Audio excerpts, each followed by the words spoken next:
CM Punk dan Cody Rhodes dikrepe model OnlyFans. Page ingin kembali ke WWE. Anak kecil korban bully John Cena akhirnya buka suara. Dan masih banyak lagi. Selamat datang di Extra News, di mana kita akan bahas berita dan rumor terkini tentang WWE. CM Punk dan Cody Rhodes digrepe model OnlyFans. Habis Raw di Glasgow, ada dark match di mana dua bintang terbesar WWE kerjasama bareng Rey Mysterio buat lawan Judgment Day. Tapi yang justru jadi sorotan bukan pertandingannya, melainkan seorang model OnlyFans, Morgan Moore, yang ada di ringside. Jadi, ada video yang viral di Twitter nunjukin tingkah laku model itu selama Raw berlangsung. Di satu klip, dia kelihatan foto bareng CM Punk tapi berulang kali megang dan narik-narik dia. Padahal Punk kelihatan gak nyaman dan coba ngejauh. Dan ternyata, dia gak cuma gangguin Punk. Pas Cody Rhodes lagi foto bareng fans, model itu juga ngelakuin hal yang sama. Terus-terusan megang otot Cody sampai si WWE Champion harus nolak dengan halus. Walaupun gitu, baik Punk maupun Cody tetap profesional dan tetap ngeladenin foto bareng fans lainnya. Salah satu angle lain di video itu jelas nunjukin Punk kelihatan kesal karena batas pribadinya dilanggar. Menurut kalian, apakah model itu sudah terlewat batas? Komen di bawah. Page ingin kembali ke WWE. Page baru aja ngomongin kemungkinan balik ke WWE. Dalam wawancara di Hall of Fame Podcast bareng Booker T dan Brad Gilmore, dia buka-bukaan soal gimana perasaannya ke WWE dan apakah dia mau balik. Jadi, waktu WWE nggak memperpanjang kontraknya di era Vince McMahon, Page akhirnya milih gabung AEW. Tapi setelah Triple H ambil alih urusan kreatif, ternyata ada usaha buat bawa dia balik. Meskipun saat itu nggak ada kesepakatan yang tercapai. Sekarang, dengan kontraknya di AEW bakal habis di bulan September, Page gak nutup kemungkinan buat balik ke WWE. Aku cinta WWE, aku gak punya perasaan negatif ke mereka sama sekali. Mereka yang ngebantu aku tumbuh, mereka yang nyelamatin aku dalam banyak hal. Aku benar-benar berterima kasih ke WWE. Page juga ngejelasin kalau salah satu alasan utama dia ninggalin WWE dulu adalah karena dia pengen bantuin karir adiknya di dunia gulat.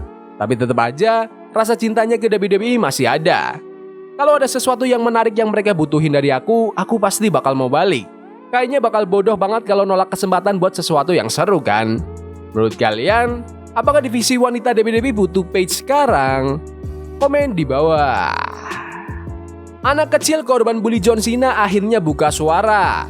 Di episode Raw tanggal 18 Maret 2025, John Cena akhirnya ngejelasin kenapa dia jadi heel di Elimination Chamber. Di segmen itu, dia di ring bareng Cody Rhodes, tapi yang paling bikin rame adalah reaksi seorang bocah yang lagi cosplay sebagai Cena di ringside. Jadi, pas Cena mulai ngegas di mic, kamera sempat nangkep ekspresi kecewa bocah itu. Dan ternyata setelah segmen itu viral, si bocah akhirnya ngomongin pengalamannya.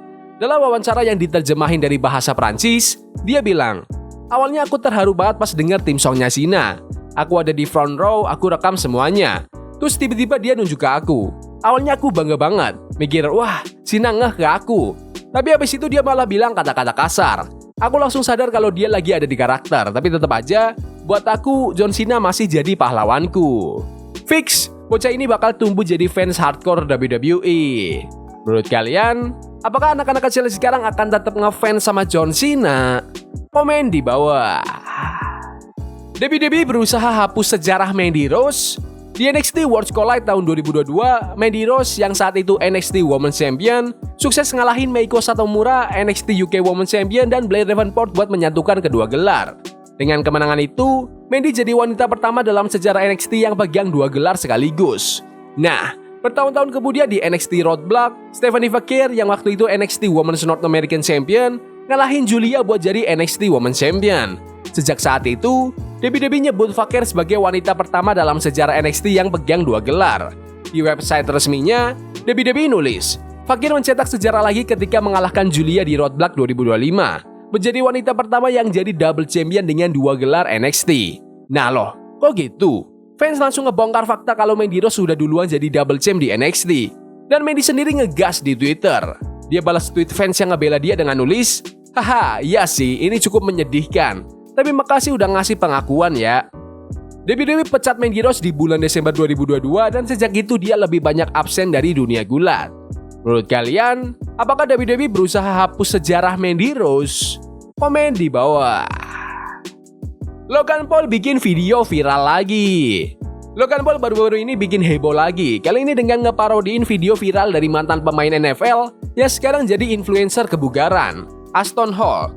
Kalian mungkin pernah lihat video Aston yang ngejelasin rutinitas paginya. Bangun jam 3 pagi, tapi sebenarnya nggak ngelakuin apa-apa selama 3 jam. Video ini viral banget di TikTok. Nah, Logan Paul nge-remake versi dia sendiri. Sepanjang hari, dia bolak-balik masukin kepalanya ke mangkuk air es buat terus ngeparodiin video itu. Logan masuk ke ring WWE dan latihan gerakan ke boneka dummy. Dan pastinya di akhir video, si dummy juga kena ritual kepala masuk air es. Video ini langsung meledak di Twitter, ditonton hampir jutaan orang. Menurut kalian, apakah Logan Paul itu rajanya media sosial dari WWE?